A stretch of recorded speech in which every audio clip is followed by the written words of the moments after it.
So welcome back to Sustainable Old Men. This is a shortcast because when Rishi Sunak stood up yesterday to make his statement, how could we not say something about it? I'll pass you over to the person who has always got something to say on these things. Gavin, what do you got to say about Rishi Sunak?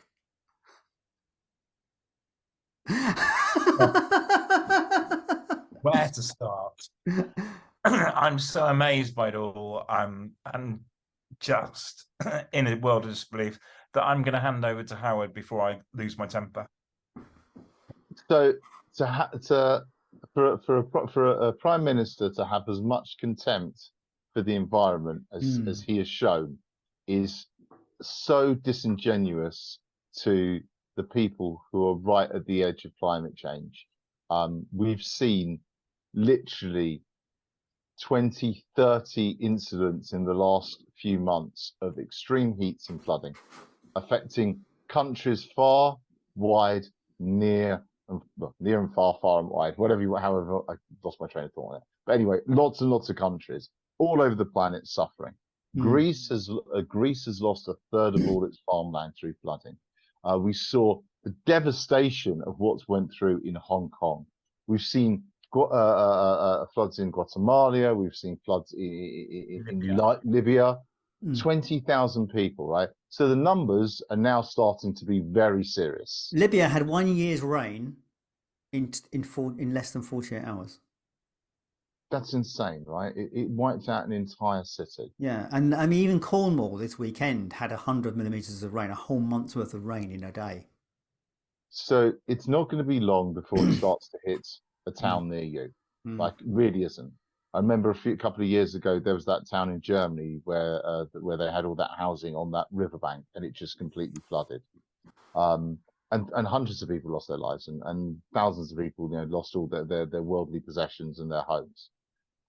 What we've got is a prime minister who doesn't really care, and we're at the end of another one of those. Unfortunately, it is political. One of those disastrous Tory terms. We've had quite a few in the past 30 or 40 years, and it's always going to be the next government that gets to pick up the pieces. Ironically, the policies in charge for the most likely organisation, Labour, are not dissimilar to the Conservatives, and so that puts us in a difficult place. What Rishi did last night, which Gavin, I'm sure you'll talk about, is he made some absolutely outlandish claims about laws and things that simply were not true. Gav, can you regale me, please? This is on the top of my head. So one of the things he did do, positive, has allowed onshore wind farms to recommence. Any more positives? No. Anyway, moving on. Let's call out the lies. Ready? Number one, the first lie, which is probably everyone's favorite, is he stopped the law of the 7 recycling bins. Lies. Number 2. How many bins do you have? 3. I think I have access to 4 bins. Right? 4. Food, recycling, garden waste, and general waste. Yeah. Right. Can you think of any other waste that would be in those bins? At home. The logic would be that in the recycling waste, you would split it into categories. Okay. Great, but what we have is recycling centres that do that.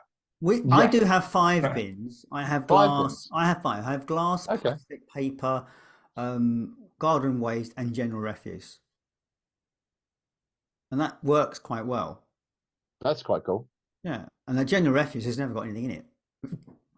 Okay. No, that's one of the amazing things is when you do recycling, you suddenly realise what were we doing prior to the recycling starting. But anyway, let's be clear. There is no law about 7 bins. No. Right. Number 2. Number 2, a tax on flying. What? Lies! What tax on flying? There isn't a tax on flying, contrary to Rishi's belief. Okay. It may have been recommended or considered in the Climate Change Committee's recommendations, but it's never been imposed. But France have done it. That must mean we've done it because we're in Europe. Oh, no, we're not. No, that's the Europeans done it. No, no. Oh, anyway, number 3. Yeah, next slide. Number 3. The law on getting you to share your car with other passengers going to the same destination. Lies. That one is so left field. It's just unreal. I would love that to be a law. I would love that to be a really sensible law, but it's not a law. It's not enforceable. I think what he vaguely might be talking about is the fact that in London, there is a share passenger lane. Yeah. Isn't that close to that started in the US, didn't it? Those carpooling lanes. I think technically, if you've been to Athens ever and used a taxi there, they stop and pick up people and drop them off on the journey. Okay. They do that. They do that in Israel and they do that in Thailand as well. But yeah, okay. Yeah. Okay. So Any others? Any others you want to call out? Off the top of my head, I'm going to discreetly search on my No, phone. the other one was the tax on meat, wasn't it? I think. Tax on meat. Tax on meat. Guys! How could I forget that one? But the problem is, all right, these things. I mean, clearly, I saw someone say that what he seems to have responded to is the fact that one of the 3 by-elections that they lost in the summer, that they won in the summer, they won on a narrow margin based on what they've called now the ULEZ vote. Yes. And it was only 800 votes. They won that difference. That was the only difference they had. So that is a very slim, narrow margin to think that that's a good decider. That, well, great. This is isn't that like 59-41? 49-51? Yeah, something like that. That's an overwhelming victory, Howard. Sorry. It's the same as the Brexit victory, yes. So they use that as a justification to say, okay, clearly no one likes green policies. So let's save people money. But this is just going to cost more in the future. It's going to cost more going down the line. Absolutely. The irony of the ULEZ election is the ULEZ was Boris's policy. Brilliant. So the Tories managed to campaign against their own policy and Labour didn't actually do anything about it. But there we go. Let's now talk about the things he has done, which is twofold. One, has he flown more places by helicopter than any other prime minister in living history? Okay. Yeah. In fairness, Winston Churchill didn't have helicopters available to him at the time. That's true. But he had water. He had a war to try to get rid of, and so he flew a lot. Yes, he flew a lot. He did. But what Rishi has done, he has delayed the imposition of the stopping selling ICE cars, internal combustion engine cars, diesel and petrol, by 5 years. He's also delayed the introduction of the compulsory installation of heat pumps into new builds by 5 years, which has helped out landlords. I know what the landlord thing is. Landlord had to upgrade their properties by 2030, and that's correct. That has where they didn't meet the criteria. So the landlords have benefited. I posted yesterday incorrectly, it seems, that I thought the car manufacturers would benefit by this delay. But oh my God. No, they won't. This is actually a disaster for the car industry. The response from the CEO has just to your post. My mind. Yes, it was amazing. Brilliant. We should put that. Can we get a screenshot of that, please? Or is that what did the CEO to respond to your post? You mean, Gav? Yes. Did the CEO directly respond to your post? Not mine, no. But I'll dig out the actual response she did. She said that that car manufacturing wants 3 things from the government: consistency. Can I remember the 3? What were the 3, Howard? Can you remember? No, I don't know this. No worries. I'll quickly discreetly check that. But it makes sense. The car industry, check. It makes sense, because if you said to the car industry that no, those cars cannot be sold here after 2030, which was the original plan, they've got the beauty of that's a hard deadline, And it means any new cars, it means they've got a guaranteed market for their new cars after 2030. Yes. So it's like, okay, right. So now we've got some decision makers. We can put in some manufacturing. We'll invest in manufacturing of electric car components in this country. Now they could turn and say, well, perhaps we won't bother in developing electric cars in the UK. We'll develop them in Europe where there's more market for it. And so we're going to delay car investment. Not that I agree with it particularly, but it's going to delay that process in this country. So we will lose jobs by this. We will lose investment by this. Yeah, the irony is 2 weeks ago, Jeremy Hunt, the Chancellor, was present at the opening of the UK's biggest ever charging facility for EVs. 2 weeks later, Rishi Sunak completely torpedoes that policy. I guess the question is, did he speak to anyone about it? Is he going it alone on this? Because it's like it doesn't sound like there's been a lot of thought about it. And I did see somewhere on might be on YouTube today actually that they said it almost felt like because that's right, that the leader of the House is furious because Parliament is actually in recess for the conference season, and the Parliament leader of the House is furious because this should have been announced in the House to where it could be scrutinised, and it hasn't been. It's been outside the House. It's one of the largest policy changes ever mentioned in this term of Parliament. So it looks almost like a pre-election conversation. Yes, could they be pushing for a snap election? It's to push to create clear blue water between Labour, who've instantly said we're going to reinstate that 2030 deadline. Appreciating the fact that Howard's on previous episodes referred to that there's not a great deal of difference. No, there isn't a great deal of difference. They do, and Labour is moving more into the right, more into the middle ground as Conservatives go further right. Tories peer over the horizon on the right hand side. The Tories seem to fall off their flat earth.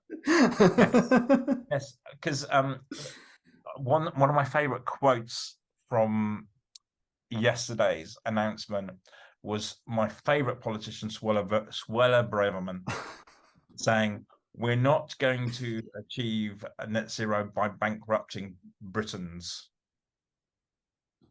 Okay, so what have we done here? We've delayed the installation of buying new cars to being EV by 5 years. So 13 years of, no offense meant, I am going to get political, 13 years of this government has absolutely destroyed everyone's living wages, etc. The fact that delaying by 5 years the installation of buying new electric cars isn't going to save anybody, in my personal opinion. People will still be buying cars that they can't afford. We're just going to have petrol and diesel ones. Now, someone has said, yeah, but the price of electric cars is so expensive. It's 2023, 7 more years. Anyone going to think those prices are going to stay the same, or do we think possibly, potentially, they will come down? Of course. Yeah. Anyway, so, that's probably enough of a rant, really. It's like what is clear by this conversation is that you lost your voice last week because you were shouting at some political statement, I'm sure. But what is very clear about this is that the climate and our existential threat to humanity is becoming more and more politicized. And in the UK, politics is taking a leaf out of the US political playbook, because climate has always been a political issue out there. Certainly, most Republicans are against doing anything positive for the climate. And yet they had a volte-face, because 20 years ago, Bush was right there saying we need to do something about the climate. And what's more, I don't know if you've seen, but the state of California are suing the oil and gas companies for climate change. Yeah, that's an amazing story. It is. That is an amazing story. And I'm going to carry on ranting, Paul. Go on. Get it out of your system. Now we've got onto America. I particularly love two Republican states, Florida and Texas. Texas has a huge heat wave, and they think this climate change doesn't exist. And that was followed on from the precisely absolutely freezing winter they had, where their heating system didn't work, and Senator Ted Cruz flew to Mexico. Great move. Yes. Great move. And meanwhile, in Florida, which, as we know, is all threatened by sea level rises, DeSantis just doesn't believe, and don't get me started on book burning. Oh god, yeah. Anyway, well, we're off topic anyway. So real topic. But let's bring it back on. Right, poor policies and poor procedures are going to affect hundreds of millions of people over the coming years. And what we've got is people in charge that are making terrible decisions on behalf of the future generation. We have an absolute mandate to be able to get to broadcast as much of this information, tell as many people of what's going on as possible, and to encourage them to make better decisions. Yeah, absolutely. And while this becomes more and more politicized, it's just another opportunity to polarize things. Yeah, it is indeed. Just Howard, I'm going off to meditate. I'll see you later. Bye. Thank you so much. Little short cast. Next time, catch.